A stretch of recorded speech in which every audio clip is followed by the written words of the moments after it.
وذللناها لهم فمنها ركوبهم ومنها يأكلون ولهم فيها منافع ومشارب أفلا يشكرون واتخذوا من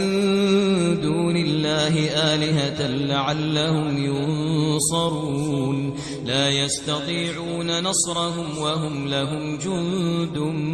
محضرون فلا يحزنك قولهم